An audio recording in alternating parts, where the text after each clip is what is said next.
Welcome back to JB Reviews. I just got the truck and the trailer washed at Blue Beacon. I love this place. I have been coming here for like almost a year now, and they have just done a great job. And I just have them just rinse off the truck but wash the trailer. It's been sitting out, so it needed to be washed, and I need to wax it. I really need to buff it, unfortunately, because it's starting to go white, if you know what I mean. But as you guys know, today we are doing a fuel economy run. So what I'm gonna do is, I'm gonna head down the highway, get all the water off. I'm gonna come back, I'm gonna fill up at Flying J's, I'm gonna get DEF, I'm gonna get diesel, we're gonna do the whole nine. I'm not actually not that like low, but hopefully this traffic goes, because I don't want this water to dry on the truck. I wanted to get it off and then get down the road and get the trailer and truck dried off, and then we'll come back. And then yeah, we'll be pretty much starting the video. Alright, there it is. It's all dried off. They missed a spot right there, but it's okay. Honestly, I didn't really want the truck washed, but they always tend to want to wash the truck too. I always just tell them not to brush it. I hate brushes on my trucks. Like, that's why I don't really run my trucks through the car wash, because unless you just don't care anymore, like, you know, normally when a car gets 3 or 4 years old, I typically don't care anymore, because you know, trucks over time, they get hard to wash. Like my Ram, I did a ceramic coating on it because I was just tired of washing it. And so I just had the paint corrected, and then, yeah.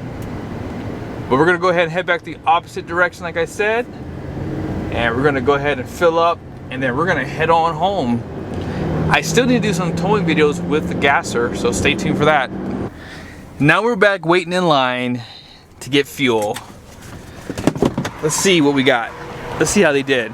So Blue Beacon is actually right behind me. I mean, they did okay. The RV looks amazing. Like, the RV has been disgusting. But yeah, I really wanted them to knock down some of that tire shine. I hate tire shine. Like, I hate it with a passion. So they did knock down some of that for me. So here's some of the issues I've been having with my RV. I got to get new batteries. Let's see if it's happening. Yeah, so my jack's all messed up because of my batteries. So I have to do a manually retrack. But yeah, when I hooked up to my house, it charged it. But for some reason, I wonder if my truck's charging the battery. Well, it has to be. Okay, so my taillights are definitely working. Yeah, you can see like right here, it's really starting to get like really white. And especially like right here, a little bit. So I just gotta buff this. I forget, what is it, oxidation? Is that what this is called? I think it's oxidation. I always forget. I never keep anything long enough for oxidation to really matter. I just filled up everything, and this has happened twice now. My DEF, I filled it up probably like about a week ago, and I've only probably driven like maybe 100 or so miles, but it's still showing not completely full. So we'll have to monitor this, because one thing I learned about these systems are they're very sensitive, so you cannot top them off. And another issue is if you run low, it will limit how fast you can go. Now that I own a gas truck, the fuel station I was just at, man, it is very busy. I guess there's not a lot of truck stops out here in Salt Lake City. And if you have to go to a station, good luck. That's the only thing bad about having a gas truck, is you can't go to the diesel side for the 18-wheelers. But we're gonna go ahead and start heading back to my home, and then we're gonna top off there. So that should be, it's probably about at least a 45-minute to an hour drive, which is really good for this type of test. Now it's 85 degrees outside, and let's see. Yep, 35 miles, that's perfect. It's a great test. But yeah, we'll definitely do some longer tests with this truck. It'll probably have bigger tires on it, but this will still give you a basis point. And what I'll do is, maybe I'll have a chance to redo this test, same route with 37s. That way you guys can really see a good comparison of the fuel mileage. On the highway, I don't think the tires are gonna really kill you on fuel economy. I will say though, before I say that, this truck has the Michelins on there. These tires are quiet, and I think they're gonna really contribute to good fuel economy. But traffic is kind of heavy right now. I like to drive kind of like, not all the way to the left, but like at least in the middle, because you know, the exits come out real fast. That's what's good about having a dually. Like, I feel like you just have a little bit more stability on the road, so you can kind of go a little bit faster, because you need to keep moving out here, because traffic will get heavy, and you kind of have to go with the flow of it sometimes. So it's good to have that extra stability out back. Yep, it's still showing not completely full, so I guess that's just an issue with this truck, is even when you have it completely filled, it's not showing completely full. And you cannot top off that system. I'm telling you, do not do it, because you will throw codes. I've done it a couple times with my Ram, just because I just didn't want to keep having to fill it up. And I wish I never did it, because I had a light for like almost 200 miles, but then it went away by itself. But here are the temperatures for the transmission, which is 171.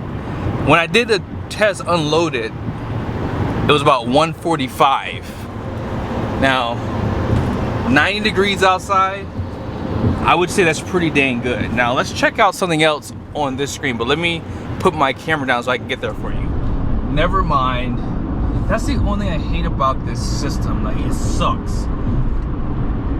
Normally on my Ram, it would save whatever profile I was already on. So whenever you get in and out of this truck, I've been towing this trailer all day long today. It should know that it's still hooked up. So why are you like putting me back in guess mode? Like, and then again, it doesn't give you a prompt to say what trailer. At least I don't remember doing that. So that's the only thing I hate about these systems, are they're just not comprehensive. So now I'm gonna have to pull over, which is gonna mess us up on fuel economy. Let's see where we are right now. We're at 8 MPG so far. We've only driven 9.1 miles, but I'm gonna go pretty far down this road. I might even go past my house another 10 minutes and then come back the opposite direction. We'll see, because I really want to get a nice long drive in today, and then we'll drive in the city, and I'll show you guys where we are. But I may have to pull over, because I want to show you guys the tire pressure monitoring system. It's really cool, but again, you can't change the profiles while you're driving, but it doesn't ask you, hey, are you still hooked up to the Cougar? Like, I already set it up, and I'm already hooked up, and I'm still hooked up. Why don't you at least default to my trailer? Now, you can set it up in here, I know that.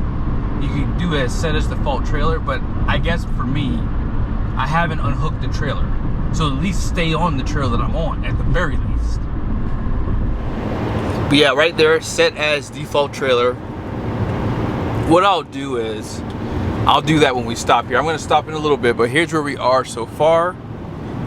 And I have been actually going at 75 miles an hour this entire trip. So this is what we really are at, 16.3. This is when I reset it. That's how fast you're going so far. And let me go ahead and start getting over now. The mirrors on this truck are really good, by the way, too. Visibility is really good. Like I've said in other videos, having the longer bed, you have a little bit more clearance out that back window that you don't have with that standard bed. And that's one thing I love about having the longer bed trucks. The transmission is downshifting, but the exhaust brake's not really working. I don't remember my GMC doing those types of downshifts, so the transmission is helping, but it's just not enough to really get your trailer and truck stopped. It's just a little bit extra input there. But like I said, we're gonna stop. Actually, you know what? I can do it right here. Let's go to switch profiles. Okay, so I guess, okay, I can't do it now. Never mind. Light turned green. Now, one thing to keep in mind, if you are traveling out west, look for Maverick gas stations, because they typically have gas pumps and diesel pumps with DEF for like RVers, basically.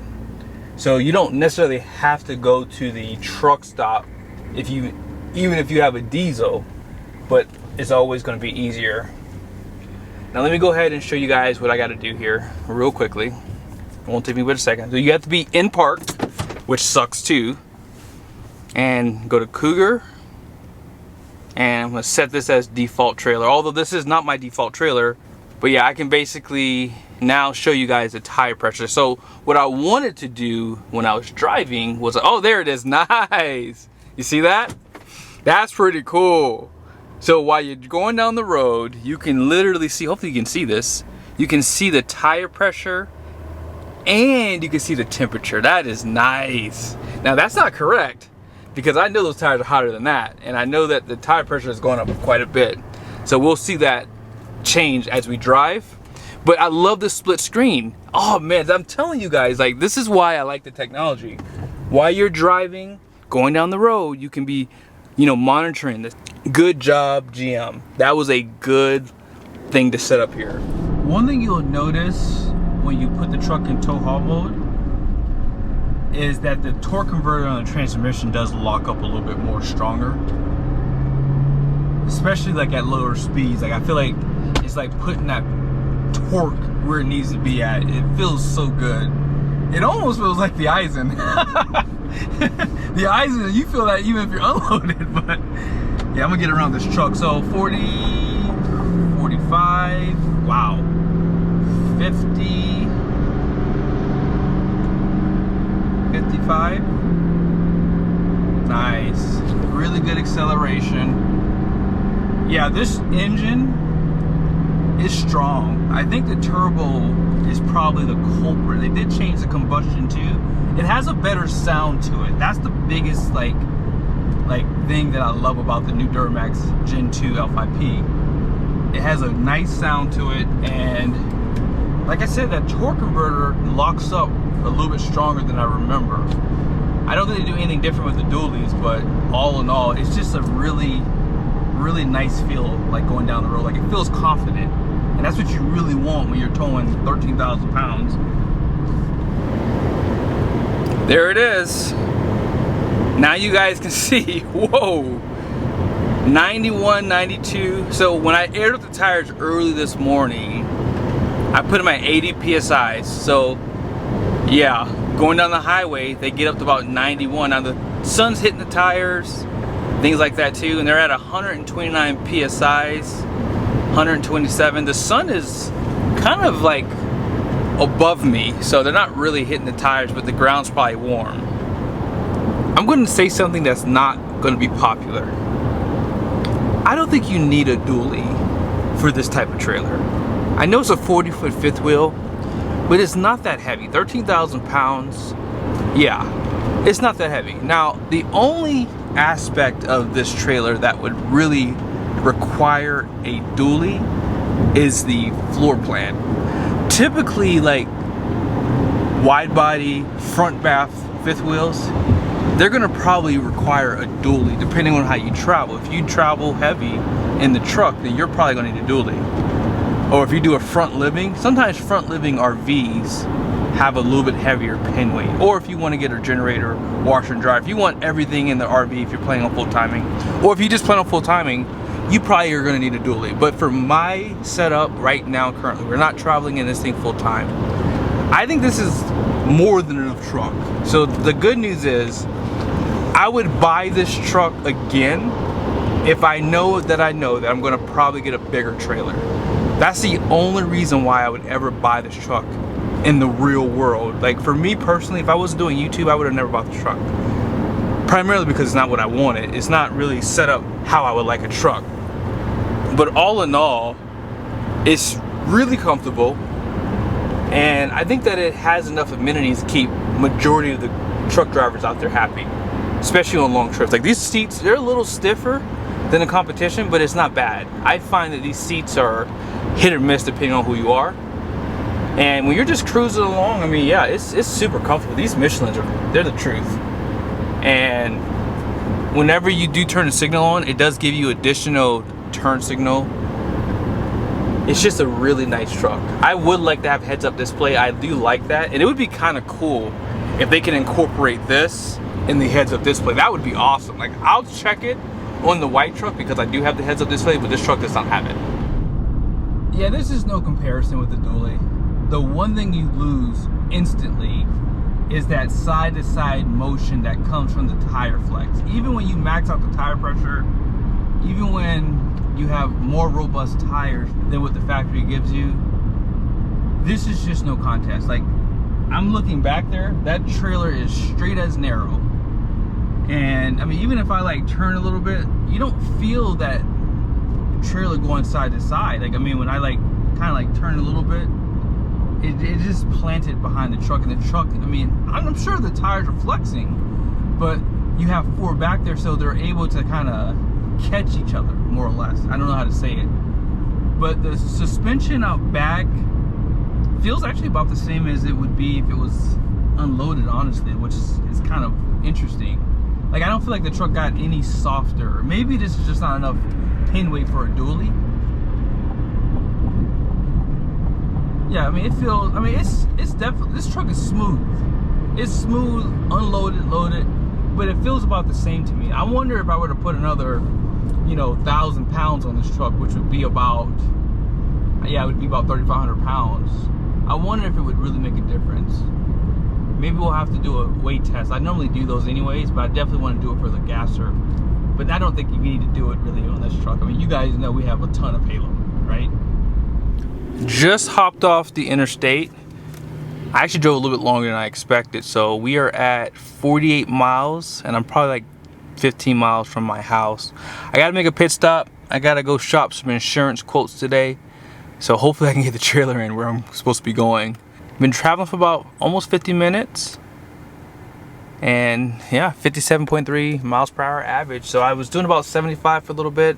And then when I did the loop, I stayed at 70 miles an hour. So of course, dropping 5 miles an hour, I was doing about 8.8, although it was still kind of going up even at 75. It's just these highways are really hilly out here in Utah. But I will check back in to show you guys the fuel economy, and that will pretty much end the video. There's those temperatures, hopefully you saw that. And then here is 172 for transmission. We have arrived to the pump, 64.3 miles. The tires are listed there. I did change my transmission temp. So I did make 2 stops. One was for insurance, and then I bought 2 new batteries for this RV. So let's go ahead and fill up and see what the pump says. We're at 8.8 now.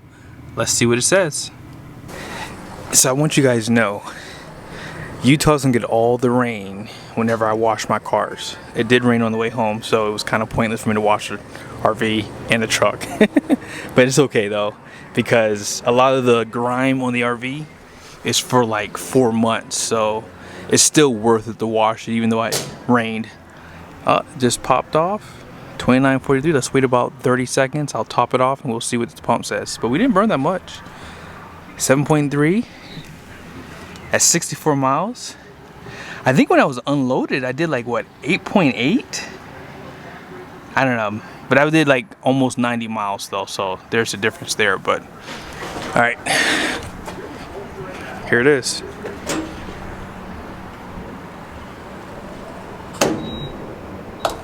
$64.3 divided into 7.638. That's not bad. Only 0.4 off, and that's with some idling and also city driving. So I live about 20 miles off the highway, and we're going uphill the whole way to my house. I'm actually happy with that. But that will pretty much end the video. Hope you guys liked it. Truck performed well, and 8.8, especially with the city. I think you can get like 9.5 to 10 with this setup if you're traveling, even in this area with like a lot of the hills. I think you can get like 9.5 to 10 with this truck. If you stay around 70 miles an hour, I did start seeing it go up a little bit quicker at 70, but 75, 70, not much difference there. But once you go over 75, that's where it really kills the MPG. Oh yeah, if you want to see DEF mileage, it's kind of pointless because I probably didn't even burn even a half a gallon. So I'll put a video at the end of this one. You can watch if you want to see DEF traveling across country.